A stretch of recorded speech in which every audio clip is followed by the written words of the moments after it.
क्या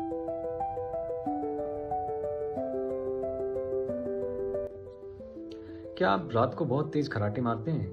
क्या आपकी वाइफ़ ने या आपके साथ जो सो रहे हैं उसने आपको सुबह बोला कि यार भाई साहब आप तो बड़े ही तेज़ खर्राटे मारते हो? या कभी ऐसा हुआ हो उन्होंने आपको बोला हो कि आप सो रहे होते हो और एकदम से जागते हैं फिर सो जाते हैं? तो अगर आप ये सब चीज़ से सफ़र कर रहे हैं तो ये कोई सिंपल स्नोरिंग नहीं, ये हो सकता है कि आप ऑब्स्ट्रक्टिव स्लीप एपनिया से सफ़र कर रहे हो। तो मेरे साथ बने रहिए इस वीडियो में, क्योंकि मैं आज आपको एक्सप्लेन करने वाला हूँ एक बड़ी डेंजरस और कॉमनली इग्नोर्ड कंडीशन जिसका नाम है ऑब्स्ट्रक्टिव स्लीप एपनिया।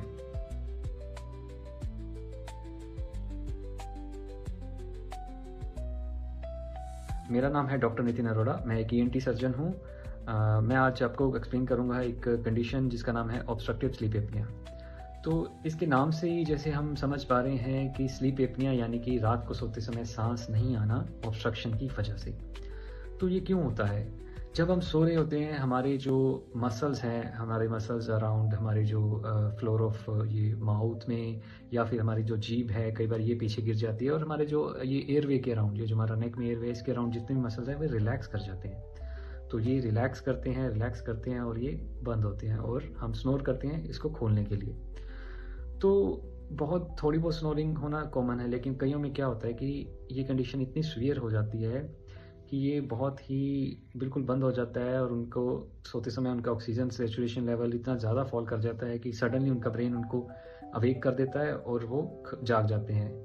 तो वो रात को तो सोते हैं, लेकिन जब वो सुबह उठते हैं तो उनको फ्रेश फील नहीं होता। वो डे टाइम उनको लगता है कि वो बहुत थके हुए हैं और सम टाइम जो वो बैठे ही होते हैं ऐसे लोग और उनको दिन में नींद आ जाती है क्योंकि उनकी रात की नींद पूरी नहीं हुई होती। तो ये कंडीशन बहुत डेंजरस हो सकती है, स्पेशली जो लोग ड्राइव करते हैं या जो लोग ऐसी किसी जगह पे काम करते हैं जैसे कि हाई एल्टीट्यूड पे। तो ये बहुत ही ज़्यादा खतरनाक उन लोगों के लिए हो सकता है। इसके अलावा इसके और भी खतरे हैं, जैसे कि ये लगातार ये चीज़ चलती रहती है तो ये हमारे दिल पे जोर डालती है, जिससे high blood pressure, stroke, diabetes ये सब होने का रिस्क रहता है। तो हम इस चीज़ को डायग्नोस कैसे करते हैं? इस चीज़ को डायग्नोस करने के लिए स्लीप स्टडी नाम की एक स्टडी होती है, जिसमें आपका स्लीप पैटर्न रात को जो आप सोते हैं उसको स्टडी किया जाता है। तो आपके कितने ऐसे एपिसोड आए वो आप होम स्लीप स्टडी में या फिर लैब स्लीप स्टडी में हो जाता है, जिससे हमें पता चलता है कि कितनी बार ऐसे एपिसोड आए जब आपका एयरवे बिल्कुल ब्लॉक हो गया और आपकी ऑक्सीजन सैचुरेशन फॉल हो गई और आप कितनी बार रात में उठे। तो ये जितने ऐसे एपिसोड होते हैं उसके बेसिस पे इसकी सीवियरिटी, डिजीज़ की सीवियरिटी को काउंट किया जाता है।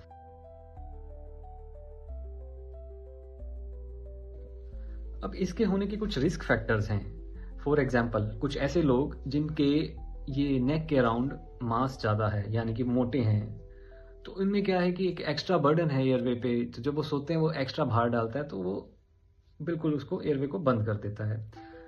और कई बार जैसे नाक में कोई ऑब्स्ट्रक्शन है, जैसे कि कोई पॉलिप होना, मांस बड़े होना, एलर्जी की वजह से नाक की हड्डी टेढ़ी होना या फिर गले में कई बार टॉन्सिल्स होना, ये सब चीज़ें हैं स्लीप एपनिया कर सकती होती हैं।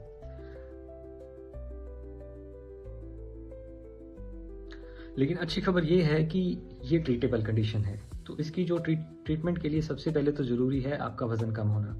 अगर आप अपनी बॉडी का 10% भार भी कम कर लें तो आप काफ़ी हद तक इसको कंट्रोल कर सकते हैं। तो आप अपनी डाइट को रिस्ट्रिक्ट करिए, जैसे कि रोटी थोड़ी कम करिए, मीठा कम खाइए। इसके अलावा एक सबसे इम्पॉर्टेंट जो इसका इलाज है वो है यूज़ करना सीपैप। सीपैप एक मशीन है जिससे कंटिन्यूसली हाई प्रेशर पे हवा हमारे नाक और मुँह में दी जाती है। तो वो रात को लगा के सोना होता है। शुरू में लगाने में तो थोड़ा सा डिफ़िकल्ट है, लेकिन जैसे जैसे यूज़ टू हो जाता है तो वो एक बहुत ही अच्छा इलाज है।